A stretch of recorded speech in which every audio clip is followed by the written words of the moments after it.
নমস্কার বন্ধুরা। প্রথমে সবাইকে হোলির অনেক অনেক শুভেচ্ছা। আজকে আপনাদেরকে আমি দেখাবো যে পিডব্লিউএল থেকে যারা স্যাংশন হচ্ছে তারা কিভাবে স্যাংশন পাচ্ছে। বা আপনারা অনেক সময় বলে থাকেন যে আমার বাড়িটার অবস্থা খুবই খারাপ, তবুও আমার পাশের বাড়ির লোক ঘর পেয়ে যাচ্ছে, যার ঘরটা এখন না হলেও চলতো। সে এখন কি করে ঘর পেয়ে যাচ্ছে? তো এইটা নিয়ে আপনাদের সবার মনে কিন্তু অনেক রকম প্রশ্ন উঠেছে যে ও কেন আগে পেল। তো মূলত এইটা নিয়ে আজকে আমার এই ভিডিও।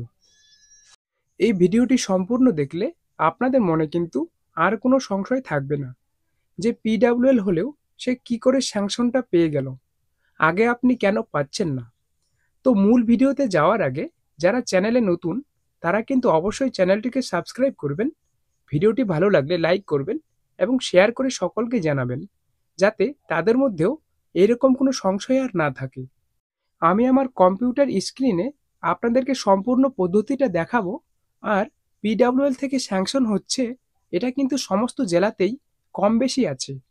এটা আপনারা বিডিও অফিসে বা আপনাদের পঞ্চায়েত অফিসে জেনে নেবেন যে কোন গ্রাম পঞ্চায়েত বা কোন ব্লকের জন্য কতগুলো পিডব্লিউএল থেকে স্যাংশন হয়েছে। আর আমি এখন আপনাদেরকে দেখাবো সেটা হচ্ছে যারা পিডব্লিউএল থেকে স্যাংশন হচ্ছে আগে বা পরে, কে আগে যাবে কে পরে যাবে, এর সিস্টেমটা কি আছে, এই সিস্টেমটা দেখাবো। তো চলুন আপনাদেরকে আমি আমার কম্পিউটার স্ক্রিনে নিয়ে গিয়ে সেটা দেখিয়ে দিচ্ছি। আপনারা আমার কম্পিউটার স্ক্রিনে একটি নামের তালিকা দেখতে পাচ্ছেন। তো এরা সবাই কিন্তু পিডব্লিউএল উপভোক্তা বা পিডব্লিউএল বেনিফিশিয়ারি।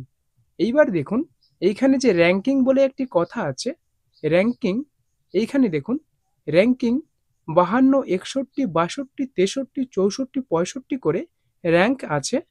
তার আগে একটু বলি, যারা পিডব্লিউএল থেকে স্যাংশন পাচ্ছে এরা কিন্তু যদি এসটি বেনিফিশিয়ারি হয় তাহলে কিন্তু অগ্রাধিকার পাবে।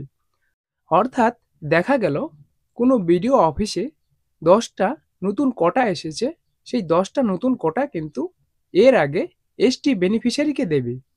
দেখুন এইখানে এসটি সংখ্যা কিন্তু অনেক কোটাই।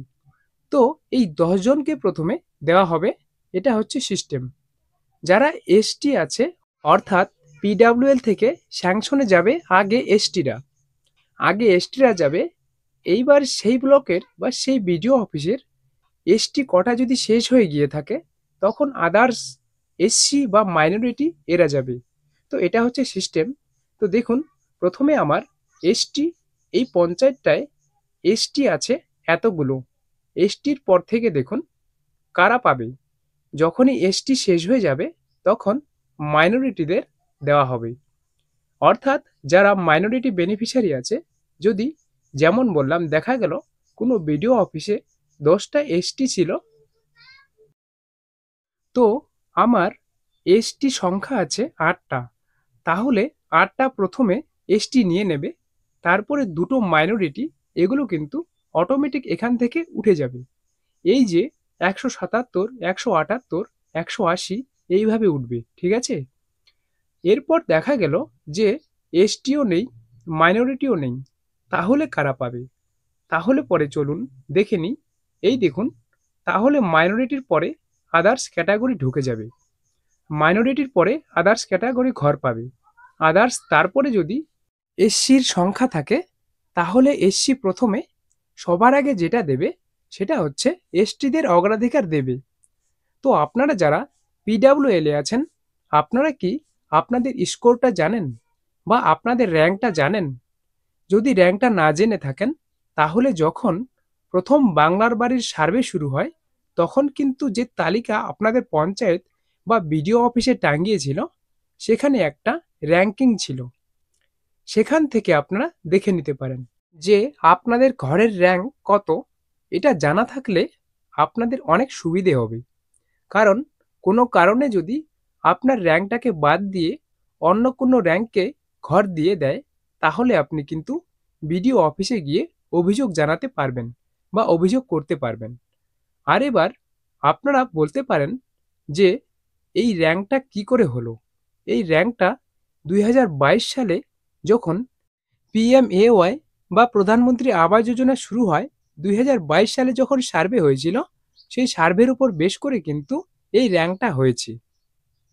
এই কারণেই কিন্তু যদি আপনার পাশের বাড়ির যে লোকটার কথা আপনি বলছেন বা যে লোকটার নামে অভিযোগ করছেন যে ওর বাড়িটা এখন মোটামুটি ভালো আছে, কিন্তু আমার বাড়িটার অবস্থা খুবই খারাপ, তবুও আমি ঘর পাচ্ছি না, ওই লোকটা ঘর পেয়ে যাচ্ছে, সেটা কিন্তু এই র্যাঙ্কের জন্যই।